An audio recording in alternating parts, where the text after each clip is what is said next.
Is the future looking up for your favorite web slinger? Let's talk. Welcome back to Comic Book Corner 2.0. I'm your host, Mike Spider Slayer. That's right, guys. There's some big news when it comes to your favorite web slinger, your sensational one, the spectacular one, whatever you want to call Spider-Man. Yes, we got some info on some new stories that are upcoming for Spider-Man. And I know a lot of you guys may not be into what's going on with the Amazing Spider-Man right now, but there's going to be other options and there's going to be other stories, and I feel like there's going to be more at stake when it comes to the Amazing Spider-Man title in itself. So let's talk about one stories that is separate from the Amazing Spider-Man title that is being released, and that is Kraven's Lost Hunt. Yeah, that's what it's called. I forgot for a second. It sounds weird, the Lost Hunt, right?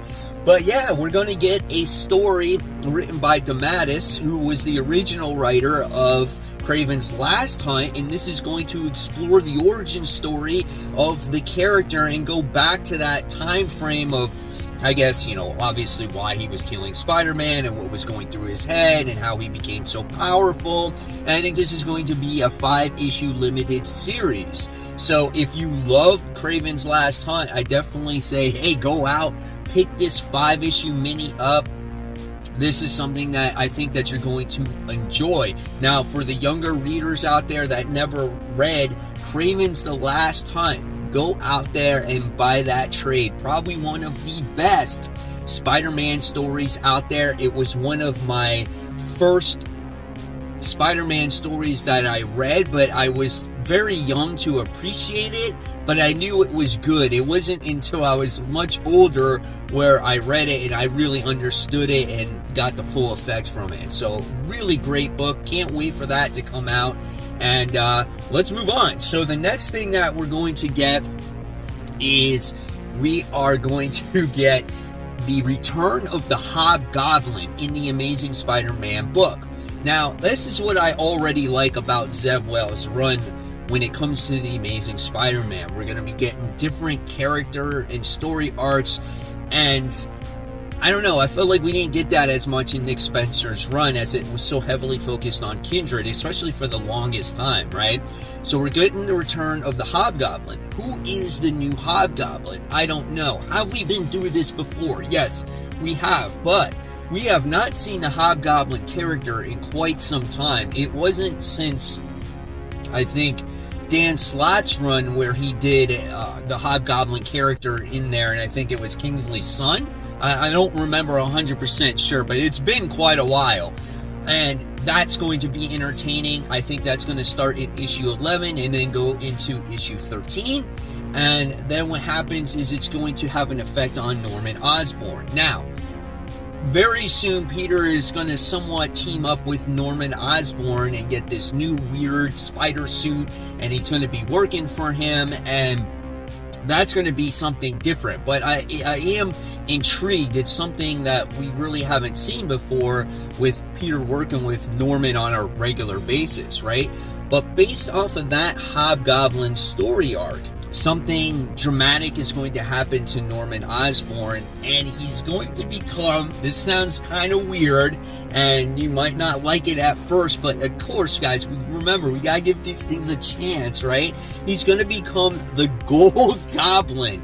So I don't know if this is him becoming a good guy and working alongside with Peter, or something happens to where he has to, wear this suit.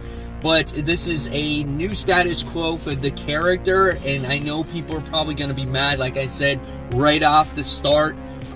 They're going to be like, why can't Green Goblin just be Green Goblin? Why can't he fight Spider-Man? That's the classic. I don't know. We'll see. So again, this is going to be your judgment here call. Now, after that, we're going to get the return of Chasm, or is it Chasm? I don't know how to say his name. So we get Ben Reilly back. Remember, he was at the end of that Spider-Man run from Nick Spencer or from Zeb Wells short time in between the new series and the old series, and he created Chasm or whatnot. So he's going to be returning, and he's going to be doing his story arc, and I'm excited about that. I think he's going to be kind of like the big bad in this whole series while Zeb Wells is writing it. So there's some of the stuff that is coming out for Spider-Man. There's a little bit for everybody. If you're into the new run, there's some good stories up ahead. What's it going to lead to? I don't know. We'll actually see.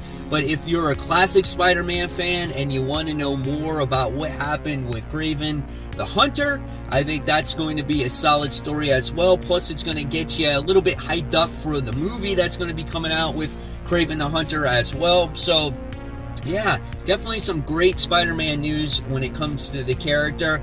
My personal opinion is I'm always excited. Does it deliver at the end of the day? It's, you have to wait and see. But I think sometimes that's the fun of the comics. You get hyped about it, and sometimes you're let down, but then sometimes it's better than expected. And if comics were so predictable all the time, then reading them would not be fun either. So you get the good with the bad, and then you'll see what happens. But I don't know, this run that Zeb Wells is going to be doing is probably pretty promising. So we'll see what happens. I want to know in the comments below, are you guys still excited for Spider-Man? We're also getting that adjectiveless Spider-Man and Edge of Spider-Verse, the conclusion to that too. So a lot of spider stuff, guys. Again, let me know in the comments below. If you love my content, guys, I'll leave you my video of this past week's comic book haul. And of course, guys, keep buying, keep collecting, but always read your comics. Guys, thank you so much. I'll see you real soon. Bye.